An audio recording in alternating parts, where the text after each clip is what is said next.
Quelle étape aujourd'hui sur le Giro avec une lutte de tous les instants entre le peloton et les échappés. C'est finalement un trio composé de Narvaez, Bjerg et Leknesund qui a réussi à s'extraire au bout de 100 km et qui a résisté au retour d'un gros groupe sorti en compte. Jonathan Narvaez, que j'avais mis dans mes grands favoris, surclasse un vaillant Leknesund et remporte sa deuxième victoire sur ce Tour d'Italie. Même avec l'abandon de leurs trois leaders, la dictature du AE continue, c'est une folie furieuse. Eulalia et Hindley ont fait preuve de panache en essayant de récupérer un peu de temps, mais finalement les favoris se sont neutralisés en attendant la grosse étape de demain. Silva, Milesi, Scaroni et Strong sont aussi dans le top 10 de l'étape. Demain, on va vivre une super étape de montagne sur le Tour d'Italie. 184 km avec 2 ascensions dans le final. Le Querciola, long col roulant de 11 km à 5% de moyenne avec un pied plutôt difficile. Puis l'arrivée au sommet du Corno alle Scale, 11 km à 6% de moyenne avec 3 derniers kilomètres infâmes à plus de 10% de moyenne. Ça devrait une nouvelle fois être une lutte entre les hommes forts de ce Giro, en particulier Vingegaard, Pellizzari, Gall, Bernal et Arensman. Personnellement, je m'attends à une victoire du Danois. Et toi, c'est quoi ton pronostic? Dis-le moi en commentaire, like la vidéo et abonne-toi.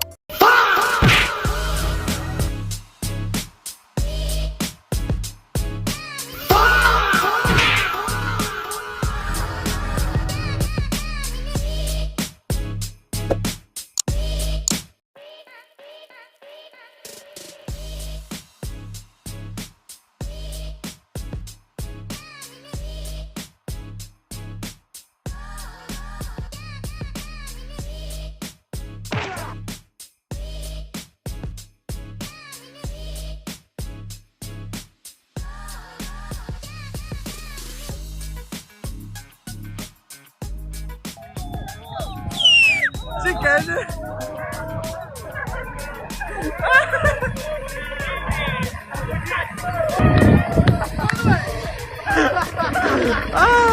Elle s'amuse.